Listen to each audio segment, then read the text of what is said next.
Hello बच्चों, स्वागत है आपका हमारे इस वीडियो लेक्चर में। हम लोग सीख रहे हैं जनरल ऑर्गेनिक केमिस्ट्री। जीओसी का हमारा ये सीरीज चल रहा है, जिसमें प्रीवियस वीडियो में हम लोग सीखे थे एनांशियोमर एंड डायस्टीरियोमर्स। और सभी जीओसी के वीडियो की लिंक आपको यहाँ पर आई बटन पर क्लिक करके मिल जाएगी। इस वीडियो में हम लोग सीखने जा रहे हैं एलिमेंट्स ऑफ सिमेट्री। सिमेट्री पहचानने के लिए 3 एलिमेंट्स होते हैं, उसके बारे में हम लोग डिटेल में डिस्कस करेंगे इस वीडियो में। कंपैरेटिवली ये वीडियो थोड़ी छोटी रहेगी सभी वीडियो के मुकाबले, लेकिन हमारा प्रयास ये है कि अगर आप फ्यूचर में एलिमेंट्स ऑफ सिमेट्री को रिवाइज करना चाहे तो आसानी से एक छोटा सा वीडियो देख के आप अपना ये टॉपिक रिवाइज कर सके। इसलिए हमने इस वीडियो में एक्सक्लूसिवली एलिमेंट्स ऑफ सिमेट्री के बारे में ही डिस्कस किया है। तो चलिए अपना काम शुरू करते हैं। मैं हूं दिवाकर जानी, ये है हमारा YouTube चैनल। अगर आपने अभी तक सब्सक्राइब ना किया हो, आप नए हो, तो प्लीज इसे सब्सक्राइब करें, बेल आइकन भी प्रेस करें ताकि आपको नए वीडियो अपलोड हो तो नोटिफिकेशन भी मिल पाए। तो अपना काम शुरू करते हैं। Elements of symmetry. Elements of symmetry.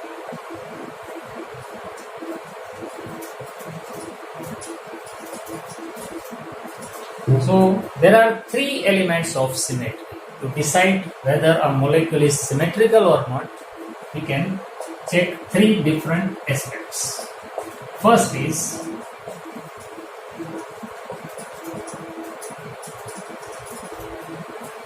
plane of symmetry, which is abbreviated as POS. Plane of symmetry, POS. The second one is center of symmetry, which can be abbreviated as COS, center of symmetry. Plane of symmetry, center of symmetry, and the third element is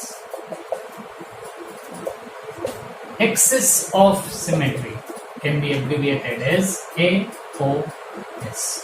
So these are the 3 elements which can be used to determine whether a molecule is symmetrical or not. A molecule can have either plane of symmetry or center of symmetry or axis of symmetry. Plane of symmetry is, or elements of symmetry are the tools which are used to decide whether a molecule can be optically active or not. कोई भी molecule optical active होगा या नहीं, वो decide करने के लिए हमें एलिमेंट्स ऑफ सिमेट्री हेल्पफुल होंगे। तो एक एक को सीखना शुरू करेंगे। सबसे पहले हम लोग सीखने वाले हैं what is plane of symmetry. तो प्लेन ऑफ सिमेट्री से अपनी बात शुरू करेंगे। POS, that is plane of symmetry. एक एग्जांपल लेते हैं और उसके बाद इसको हम लोग समझेंगे। Suppose we have a molecule like this.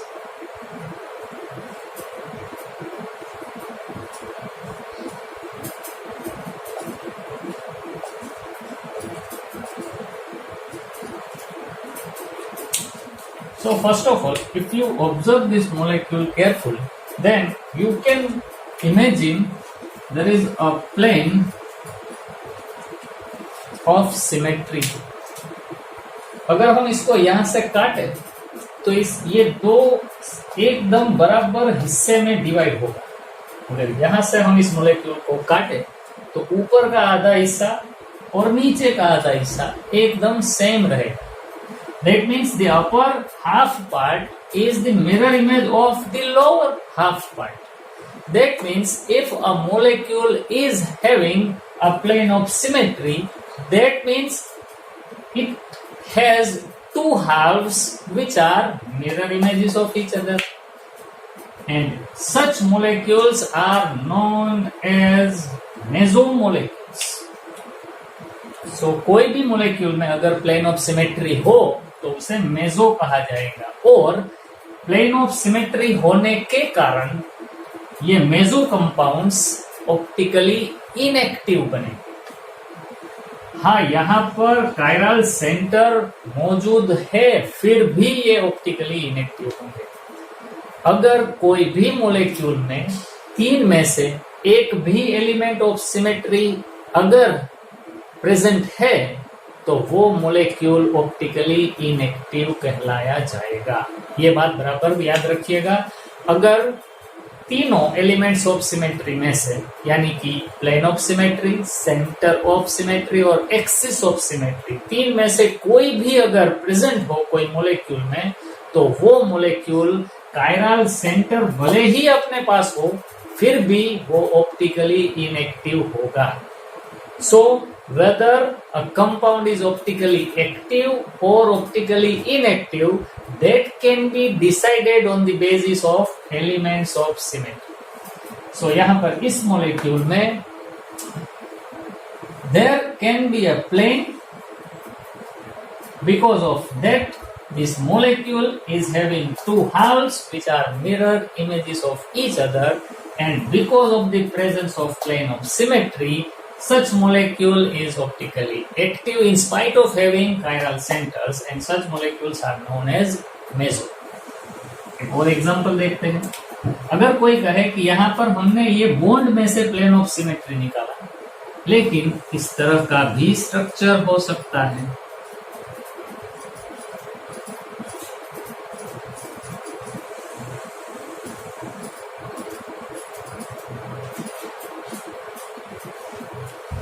यहां हमारा प्लेन ऑफ सिमेट्री निकलेगा इस कार्बन में से। दैट मीन्स अगर हम इसको यहां से दो हिस्सों में डिवाइड करें, प्लेन निकलता है कार्बन में से। यहां पर हमारा प्लेन निकल रहा था बॉन्ड के बीच में से, यहां पर वो निकलेगा एक कार्बन के बीच में से।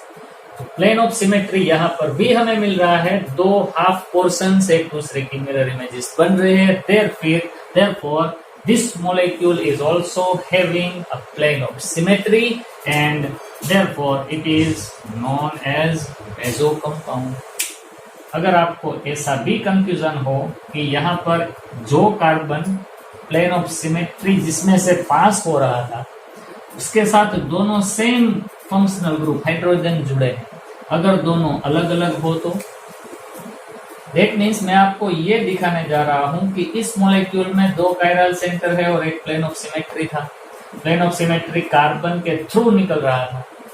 यहाँ पर दो कायरल सेंटर है, प्लेन ऑफ सिमेट्री भी है, और ये प्लेन ऑफ सिमेट्री बॉन्ड के थ्रू निकल रहा है। यहाँ पर इस कार्बन के साथ जुड़े हुए दोनों एटॉम सेम होने के कारण ये कार्बन कायरल नहीं है, लेकिन कुछ मॉलिक्यूल्स ऐसे भी होते हैं जहां पर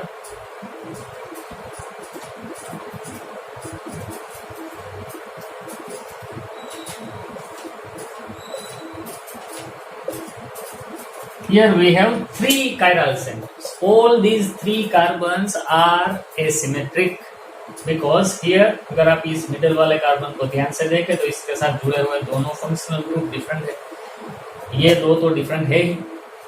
So in that condition this carbon which is also not considered as chiral center. Why? Because here this carbon is having two identical functional groups on upper as well as lower side. But still यहाँ पर से भी plane of symmetry मिलेगा, ये carbon में से ही पास होगा ये प्लेन ऑफ सिमेट्री, और उसके पास होने के कारण ऊपर का आधा पोर्शन नीचे का आधा पोर्शन का मिरर इमेज है। Therefore this molecule is also considered as meso, and all meso which are having plane of symmetry are optically inactive in spite of having chiral centers, more than one chiral centers, but still meso compounds are optically active because of internal compensation. Now what is internal compensation? Suppose this half portion which is just above the plane of symmetry can rotate the plane of polarized light towards right side. That means suppose this portion is plus. So in that case, being mirror image, this portion will rotate the plane of polarized light towards anti-clockwise. ये clockwise घुमा रहा था इसलिए हमने इसे plus बताया। तो ये इसका मिरर इमेज होने के कारण एंटी क्लॉकवाइज लाइट को रोटेट करेगा, तो इसे हम नेगेटिव कहेंगे। तो ये एक दूसरे की इफेक्ट को नलिफाई करते हैं।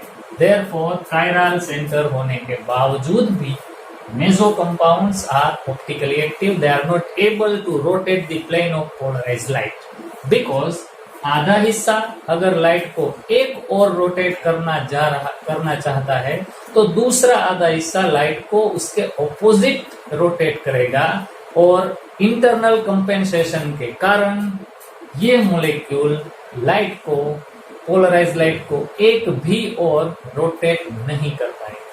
Therefore, meso compounds are optically inactive.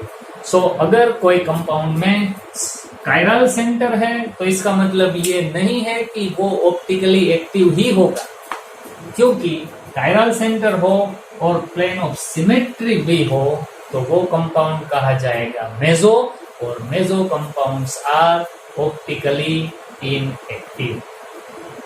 फिर से एक बार बोल दूं, 3 एलिमेंट ऑफ सिमेट्री में से कोई एक एलिमेंट भी अगर कोई मॉलिक्यूल में आपको दिखाई दे तो वो मॉलिक्यूल ऑप्टिकली इनएक्टिव बनेगा। कायरल सेंटर तो है ही, फिर भी ये ऑप्टिकली इनएक्टिव है क्योंकि यहाँ पर प्लेन ऑफ सिमेट्री है और इंटरनल कंपेंसेशन के कारण ये ऑप्टिकली इनएक्टिव बन जाता है। कुछ और एग्जांपल देखते हैं। साइक्लिक स्ट्रक्चर में भी आप लोग plane of symmetry find out कर सकते हैं। वीडियो को पॉज करके पहले इसे लिख लीजिए। डेफिनेशन मैंने बोली है आपके सामने। Plane of symmetry means a plane which can divide a molecule in 2 halves which are mirror images of each other is known as plane of symmetry, and such molecules are known as meso compound, and meso are optically inactive because of internal compensation. Okay, तो इसे लिख ले, फिर हम लोग कुछ और example लेंगे। ठीक, चलिए आगे बढ़ते हैं। साइक्लिक स्ट्रक्चर देखते हैं, उसमें प्लेन ऑफ सिमेट्री किस तरह से हम लोग फाइंड आउट कर सकते हैं। Suppose we have molecule like this, and here one bromine at this carbon and other bromine at this carbon. So here this carbon is having Br, H and 2 different functional group, and we know that how to find out whether a carbon is chiral or not। यहाँ से हम लोग इसे divide करें तो ये दोनों और डिफरेंट फंक्शनल ग्रुप आ रहे हैं। देखिए इस कार्बन के साथ ब्रोमीन, एक हाइड्रोजन, यहाँ पर एक CH2 और ये टूटा हुआ CH2 गिन ले अगर हम इसे, तो इस तरफ आएगा CH2 और CHBr। That means all 4 functional groups attached to this center are different. So it is a chiral center. This is also a chiral center, but there is a plane of symmetry. This is POS. And because of the presence of plane of symmetry, chiral center होने के बावजूद भी ये compound optically inactive बनेगा। That means it is a meso compound. तो ये meso हुआ, optically inactive होगा क्योंकि यहाँ पर प्लेन ऑफ सिमेट्री मिल रहा है। मैंने पहले भी बताया, फिर से एक बार बोल रहा हूँ, 3 एलिमेंट्स ऑफ सिमेट्री है, उनमें से कोई एक भी अगर आपको दिखाई दे जाए तो कंपाउंड कायरल होने के बावजूद भी ऑप्टिकली इनएक्टिव होगा। प्लेन ऑफ सिमेट्री हो तो उसे मेसो कहा जाएगा। ठीक है, चलिए आगे बढ़ते हैं। दूसरा एग्जांपल लेते हैं। यहाँ पर अगर हम लोग इस तरह से साइक्लोप्रोपेन लें और साइक्लोप्रोपेन के साथ यहाँ पर हम लोग OH और यहाँ पर भी एक OH को H कर दें तो ये भी ऑप्टिकली इनएक्टिव बनेगा क्योंकि यहाँ पर भी हमें POS तो मिल ही रहा है। Plane of symmetry, 2 halves are mirror images of each other। इसे इस तरह से भी कई बार दिखाया जा सकता है। सपोज मैं इसे इस तरह से बताऊं तो it is having a plane of symmetry, but अगर ये दोनों फंक्शनल ग्रुप अदल बदल हो जाए, OH ऊपर हो और H नीचे की ओर दिखाया गया हो तो वहां पर हमें प्लेन ऑफ सिमेट्री नहीं मिलेगा। उस कंडीशन में the same molecule can be optically active, but now in this case it is considered as meso compound because it is optically inactive। एक और ले लेते हैं। Suppose we have cyclobutane and one methyl group over here and the other over here। This compound is also having a plane of symmetry। यहाँ से निकलेगा POS therefore it is also considered as meso. तो हमें check करना होगा कि plane of symmetry इसमें मिल रहा है या नहीं। अगर हो तो वो मेसो है, नहीं तो नहीं। इसे भी वीडियो पॉज करके आप लिख लें। और भी कुछ 2-3 एग्जांपल हम लोग अभी लेंगे ताकि आपका प्लेन ऑफ सिमेट्री आइडेंटिफाई करना एकदम फॉर्म हो जाए। चलिए आगे बढ़ते हैं। सपोज मैं इस तरह से लिखूं, यहाँ पर हमारा साइक्लोब्यूटेन ही है, लेकिन यहाँ पर एक मिथाइल फंक्शनल ग्रुप अटैच हो जो कि हमारी ओर आ रहा है, और यहाँ पर एक दूसरा मिथाइल ग्रुप अटैच हो जो कि हमसे दूर जा रहा है।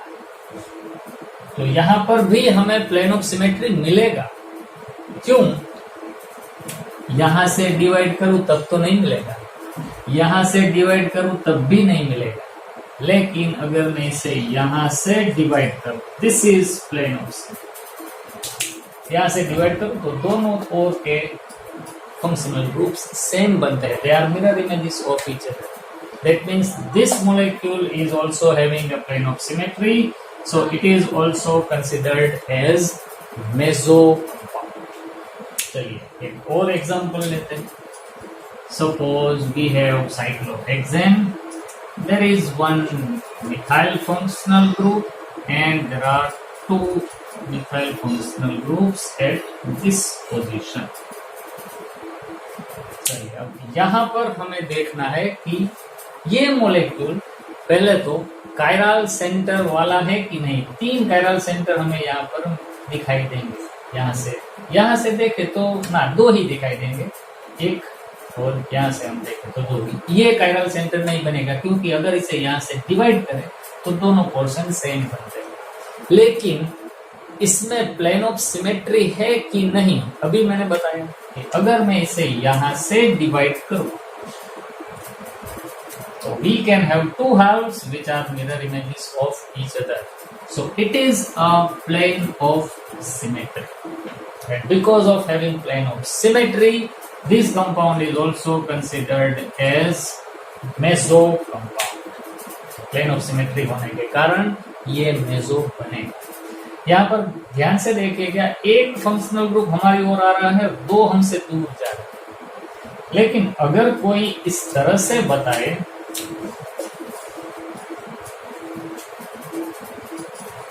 ये हमारी तरफ आ रहा हो, ये भी हमारी तरफ आ रहा हो, और ये हमसे दूर जा रहा हो, तब यहाँ पर प्लेन ऑफ सिमेट्री किस तरह से बनेगा आप आसानी से बता पाएंगे।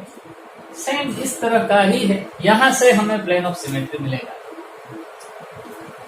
ये दोनों हाउस मिरर इमेजेस है एक दूसरे के, therefore it is also having a plane of symmetry, therefore it is also considered as meso. तो ये थे कुछ एग्जांपल जिसको देखकर आप पता लगा पाएंगे। एक और भी कंडीशन देख लेते हैं। सपोज तीनों, ये 2 एक तरफ आ रहे हैं, इस किस्म का तो हमने लिखा। सपोज तीनों फंक्शनल ग्रुप हमारी ओर ही आ रहे हो, इन दैट कंडीशन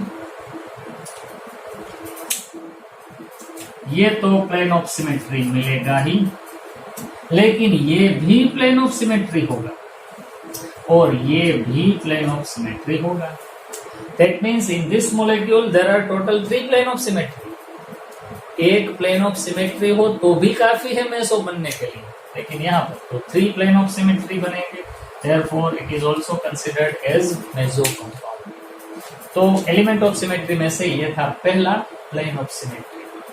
हम लोग कई एमसीक्यू भी इस तरह के देखेंगे ताकि आपको ज्यादा से ज्यादा प्रैक्टिस मिले प्लेन ऑफ सिमेट्री को और मेसो कंपाउंड और ऑप्टिकली इनएक्टिव कंपाउंड को आइडेंटिफाई करने के लिए।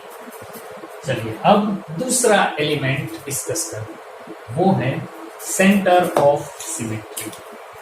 तो इसे मैं अब मिटा दे रहा हूं, वीडियो को पॉज करके आप इसे भी लिख ले। चलिए आगे बढ़ते हैं।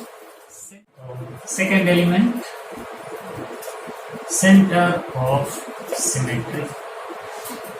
तो सबसे पहले मैं यहाँ पर एक स्ट्रक्चर ड्रॉ करने जा रहा हूँ। देखिए ये हमारे पास है cyclobutane,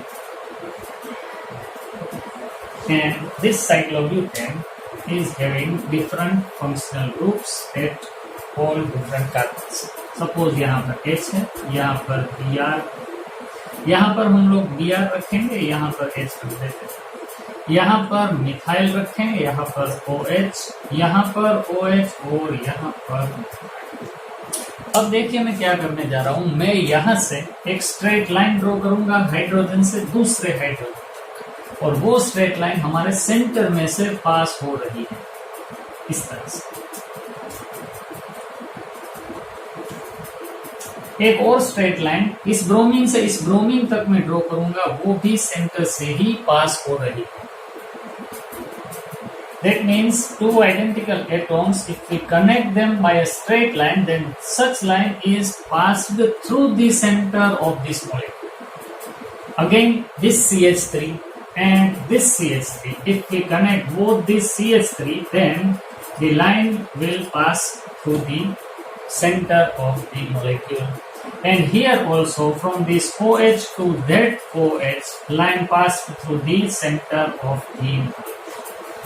So, if we want to define center of symmetry, then a molecule is said to have center of symmetry if all lines passed through the center of molecules connect two identical atoms at the same distance from the center. A molecule is said to have center of symmetry if all lines drawn through the center connecting two identical molecules at the same distance from the center.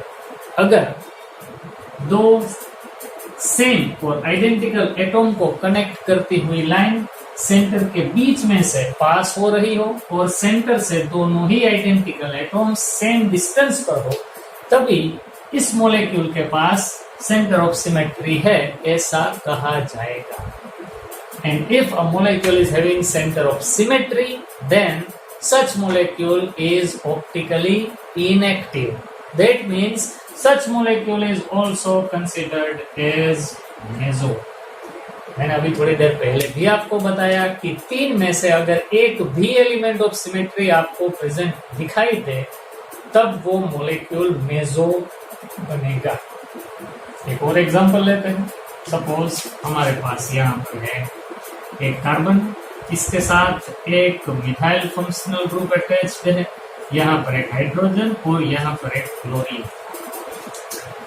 यहाँ पर हमारा दूसरा carbon है, दूसरे carbon के साथ यहाँ पर मिथाइल फंक्शनल ग्रुप है, यहाँ पर क्लोरीन है और यहाँ पर हमारा हाइड्रोजन। तो हमें क्या करना है, चेक करना है पहले आइडेंटिकल एटम्स को एक दूसरे के साथ जोड़े और उनको जोड़ने वाली लाइन मॉलिक्यूल के सेंटर में से पास होनी चाहिए। तो यहाँ पर देखिए दो CH3 को एक दूसरे के साथ अगर हम कनेक्ट करें तो ये सेंटर में से लाइन पास हो रही है।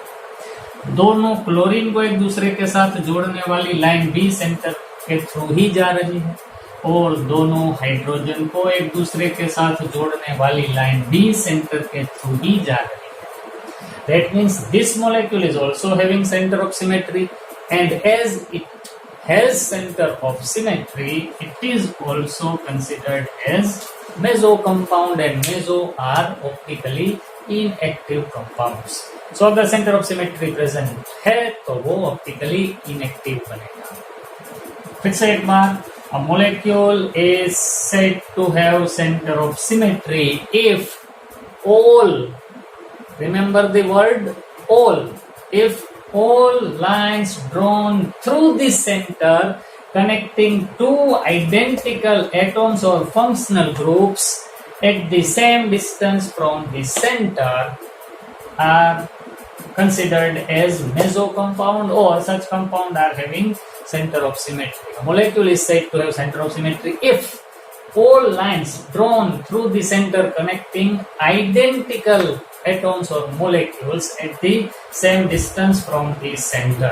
Center of symmetry तभी कहा जाएगा जब all lines, सभी लाइनें आइडेंटिकल एटॉम्स को कनेक्ट करे और मॉलिक्यूल के सेंटर से भी पास हो, तभी उसके पास सेंटर ऑफ सिमेट्री है ऐसा माना जाएगा।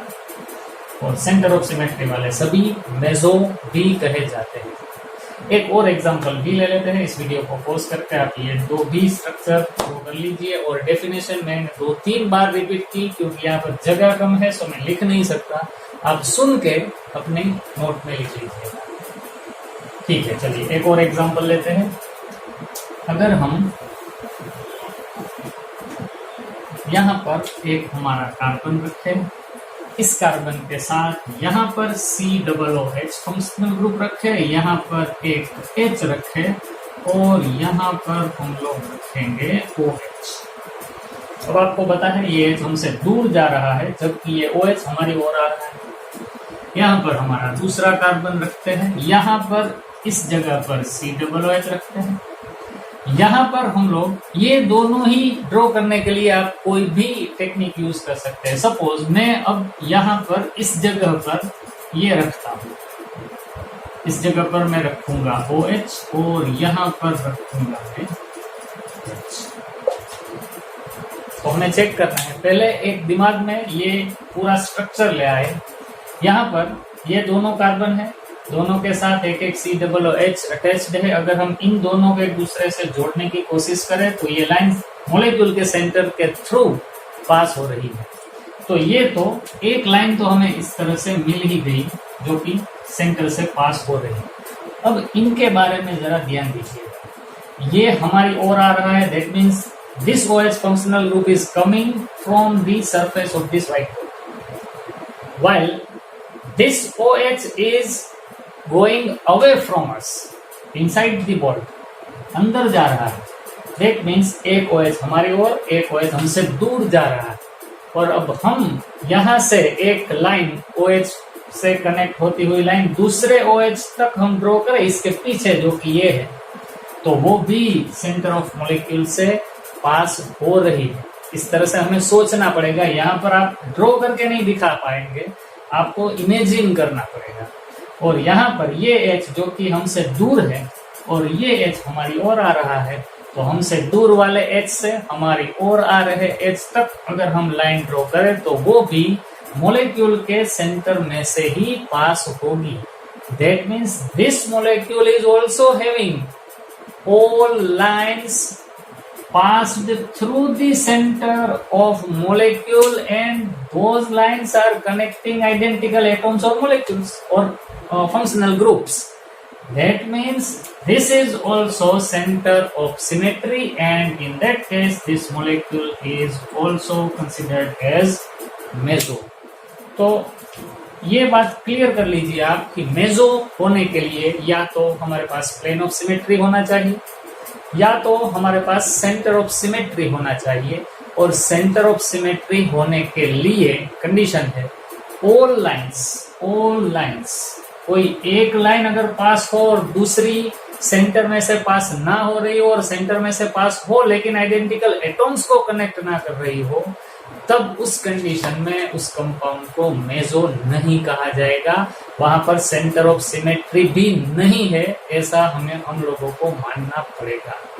तो सेंटर ऑफ सिमेट्री के लिए सभी लाइंस, तीनों लाइंस, सभी का मतलब यहाँ पर तीनों ही होंगे, 1, 2 and 3, सभी लाइंस मॉलिक्यूल के सेंटर के थ्रू पास हो और आइडेंटिकल एटॉम्स को कनेक्ट भी कर रही हो, तभी हमें सेंटर ऑफ सिमेट्री मिलेगा। ओके, अब last element of symmetry which is axis of symmetry. इसे भी पॉज करके आप लिख लें ताकि हम लोग आगे बढ़ सकें। Okay, the third element of symmetry which is axis of symmetry. Axis of symmetry ये एकदम सिंपल सी बात है। सपोज हमारे पास यहाँ पर एक कार्बन है, sp3 हाइब्रिडाइज कार्बन है, टेट्राहेड्रल स्ट्रक्चर बनाएगा। यहाँ पर एक H हो, यहाँ पर Cl, यहाँ पर BCl, यहाँ पर BCl। दैट मीन्स एक कार्बन के साथ यहाँ पर एक हाइड्रोजन है और ये तीनों जगह पर एक एक क्लोरीन अटैच्ड है। अगर हम इस हाइड्रोजन को एक्सिस मान लें और इसे इस तरह से घुमाए तो हमें सेम स्ट्रक्चर मिलेगा। कोई एक इमेजिनरी एक्सिस को मानकर अगर किसी मॉलिक्यूल को घुमाया जाए और हमें सेम स्ट्रक्चर ही मिले, आइडेंटिकल स्ट्रक्चर ही मिले, तभी उस इमेजिनरी एक्सिस को एक्सिस ऑफ सिमेट्री कहा जाएगा। And if a molecule is having axis of symmetry, then that molecule is also optically inactive. That means it is also considered as meso. तो axis of symmetry find out करना भी एकदम easy है। कोई भी एक एक्सिस को आप कंसीडर करें, इमेजिनरी एक्सिस को, उसे कंसीडर करके उसके आजू बाजू मॉलिक्यूल को रोटेट करें। रोटेट करने के बाद भी हमें आइडेंटिकल स्ट्रक्चर ही मिले, तभी हम कह सकते हैं कि हमारे मॉलिक्यूल के पास एक्सिस ऑफ सिमेट्री है। एक और एग्जांपल देखते हैं। Suppose this cyclohexane and we have methyl groups attached with all 6 carbons. Now अगर हम इमेजिन करें ये एक्सिस और इस एक्सिस के आसपास इस मॉलिक्यूल को अगर रोटेट किया जाए तो 180 डिग्री रोटेशन के बावजूद भी हमें आइडेंटिकल स्ट्रक्चर ही मिले। That means this is our axis of symmetry. अगर इसको यहां से रोटेट करें, यहां से, तब भी 180 डिग्री रोटेशन के बाद हमें सेम मॉलिक्यूल मिलेगा। यहां से भी अगर हम लोग इसे रोटेट करें तब भी हमें सेम स्ट्रक्चर ही मिलता है। That means this molecule is also having axis of symmetry, so it is also considered as meso. So axis of symmetry find out करना एकदम easy है हमारे लिए। एक और एग्जांपल ले लेते हैं। Suppose we have cyclopropane and here there is a methyl functional group. तो यहाँ से इसे हम इस एक्सिस को कंसीडर करें, इसको इस तरह से हम लोग अगर रोटेट करें हमें सेम स्ट्रक्चर मिलता है। Therefore, it is also having axis of symmetry. So, in this condition, if a molecule is having axis of symmetry, then it is said to be meso compound. So, these are the 3 elements of symmetry. First of all was plane of symmetry, second is center of symmetry, and third is axis of symmetry. ये तीनों को ध्यान में रख के हमें कोई भी मॉलिक्यूल को पहले चेक करना होगा। अगर इन तीनों में से कोई एक भी अवेलेबल पाया जाए तो समझना वो मॉलिक्यूल ऑप्टिकली इनएक्टिव होगा, वो कंपाउंड मेसो कंपाउंड कहा जाएगा। अब आखिर में कुछ एग्जांपल ले लेते हैं जिसको आपको सोल्व करना है। मैं भी आपको सोल्व करके दिखाऊंगा ताकि हमारी प्रैक्टिस हो जाए, हम लोग आइडेंटिफाई कर पाते हैं कि नहीं।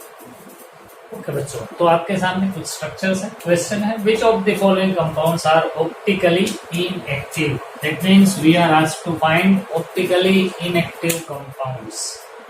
That means we are asked to find meso compounds.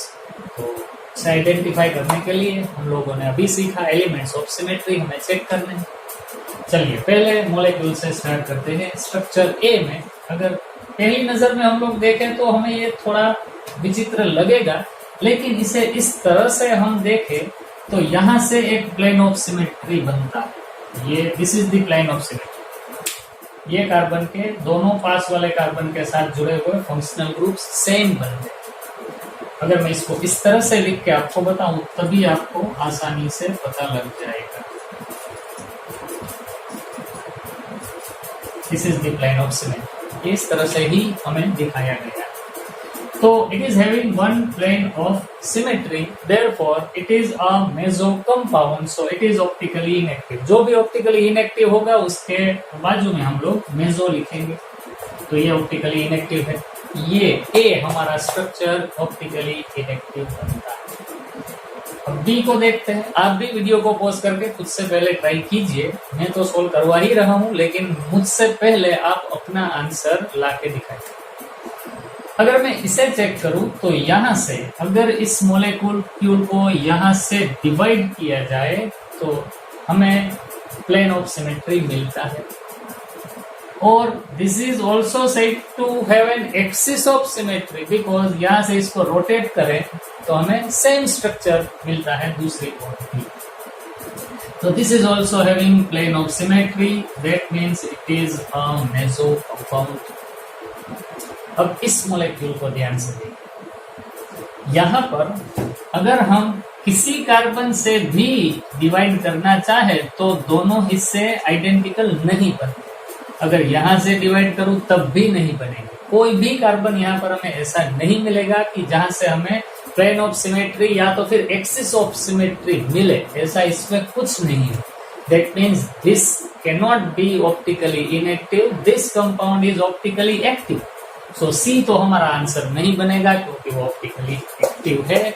वहां पर एक भी एलिमेंट ऑफ सिमेट्री हमें नहीं दिखाई दे रहा। प्लेन ऑफ सिमेट्री भी नहीं है, सेंटर ऑफ सिमेट्री भी नहीं है और एक्सिस ऑफ सिमेट्री भी नहीं।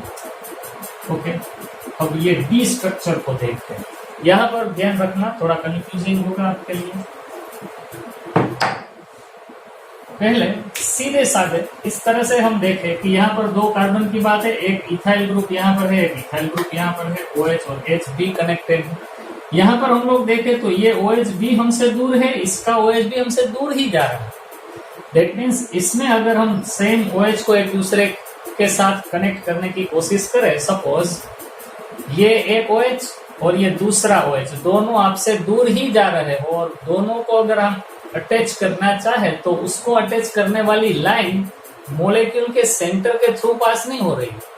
दैट मीन्स यहाँ पर हमें सेंटर ऑफ सिमेट्री मिलने की कोई गुंजाइश नहीं है। लेकिन अगर इस मोलेक्यूल को यहाँ से डिवाइड किया जाए तो इस मोलेक्यूल का प्लेन ऑफ सिमेट्री बनता है क्योंकि दोनों तरफ के फंक्शनल ग्रुप सेम है, सेम पोजीशन है।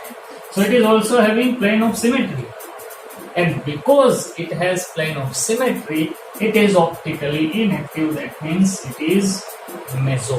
यहाँ पर ये बात ध्यान रखनी है, ये कंपाउंड मेसो है। लेकिन कौन से एलिमेंट के कारण मेसो है? ये प्लेन ऑफ सिमेट्री के कारण मेसो है। यहाँ पर एक्सिस ऑफ सिमेट्री तो मिलता ही नहीं है, लेकिन सेंटर ऑफ सिमेट्री भी यहाँ पर नहीं मिलेगा क्योंकि दोनों H हमारी तरफ है, दोनों OH हमसे दूर है। आइडेंटिकल एटॉम्स को अगर हम जोड़ना चाहे तो उनको जोड़ने वाली लाइन सेंटर ऑफ मोलेक्यूल से पास नहीं हो रही। दैट मीन्स यहाँ पर सेंटर ऑफ सिमेट्री या एक्सिस ऑफ सिमेट्री नहीं मिलता, केवल प्लेन ऑफ सिमेट्री मिलता है और उसके कारण ये मेसो है। तो ये बात ध्यान में रखना। अब इस मॉलिक्यूल को देखें, इसके जैसा ही है, लेकिन यहाँ पर अगर आप ध्यान से देखें तो ये दोनों CH3 को जोड़ने वाली लाइन सेंटर के थ्रू पास हो रही है। ये H हमारी ओर है, ये H भी हमारी ओर ही है, ये H भी हमारी ओर ही है। तो इसको अगर हम जोड़े तो इसको जोड़ने वाली लाइन भी सेंटर के थ्रू तो पास नहीं होगी। तो यहाँ पर सेंटर ऑफ सिमेट्री मिलने की तो कोई गुंजाइश नहीं है। OH के बारे में भी सेम कंडीशन है। लेकिन अगर मैं यहाँ पर एक लाइन ड्रॉ करने की कोशिश करूं तो इस लाइन के दोनों ओर के हाव they are not mirror images of each other because of this CH3 functional group. ये दोनों की पोजीशन अलग अलग है, यहाँ पर सेम थी लेकिन यहाँ पर ये दोनों की पोजीशन अलग अलग है।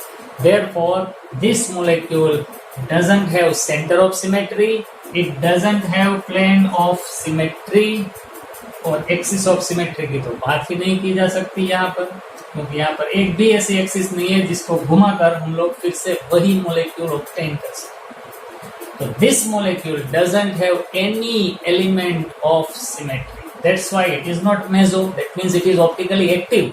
हमें तो इनएक्टिव फाइंड करने हैं। ये एक्टिव है, ये भी एक्टिव बनेगा। अब एक बचा है आखिरी, इसे भी चेक कर लेते हैं बराबर ध्यान से देखिए। यहाँ पर हमारे पास 1 2 3 4 5 6 कार्बन है। यहाँ पर दूसरे कार्बन के साथ H एंड Br है, यहाँ पर भी दूसरे कार्बन के साथ H एंड Br अटैच्ड है। ध्यान से देखना, यहाँ पर ये H हमसे दूर है, Br हमारी ओर आ रहा है। यहाँ पर Br हमसे दूर है, H हमारी ओर आ रहा है। अगर हम दोनों Br को अटैच करें तो उनको जोड़ने वाली लाइन मॉलिक्यूल के सेंटर के थ्रू पास होएगी और इस दोनों हाइड्रोजन को भी अगर हम अटैच करें तो उनको जोड़ने वाली लाइन भी सेंटर से पास होगी। That means this molecule is having center of symmetry, and because there is a center of symmetry, here it is center of symmetry. Because it is having center of symmetry, it is also optically inactive, therefore it is said to be meso. यहाँ पर कोई अगर ऐसा कहे कि centre of symmetry तो मिला, क्या यहाँ पर प्लेन ऑफ सिमेट्री है? चेक कीजिए। अगर इस मॉलिक्यूल को 1 2 3 4 5 6 बराबर बीच में से डिवाइड करो तो क्या आपको दोनों बाजू के हाफ पोर्शन से मिलते हैं? चेक करो। यहाँ से इस तरफ का मॉलिक्यूल है इस CH2 और इसके साथ जुड़ा हुआ ये कार्बन, ब्रोमीन हमारी ओर, H हमसे दूर। लेकिन उसको अगर हम देखें तो ब्रोमीन हमसे दूर है और H हमारी ओर है। That means this molecule doesn't have plane of symmetry. इसके पास प्लेन ऑफ सिमेट्री नहीं है, केवल सेंटर ऑफ सिमेट्री ही है। एक्सिस ऑफ सिमेट्री भी इसके पास नहीं पाया जाएगा। Therefore, this molecule, because it is having center of symmetry, it is said to be meso or optically inactive. तो बच्चों, ये था एलिमेंट्स ऑफ सिमेट्री के ऊपर हमारा वीडियो। ये वीडियो हमने एक्सक्लूसिवली एलिमेंट्स ऑफ सिमेट्री के ऊपर ही बनाया ताकि आप जब भी एलिमेंट ऑफ सिमेट्री के बारे में कुछ सीखना चाहे तो तुरंत इस वीडियो को फाइंड आउट करके इसे प्ले करके आप अपना कंसेप्ट रिवाइज आसानी से कर सकते हैं।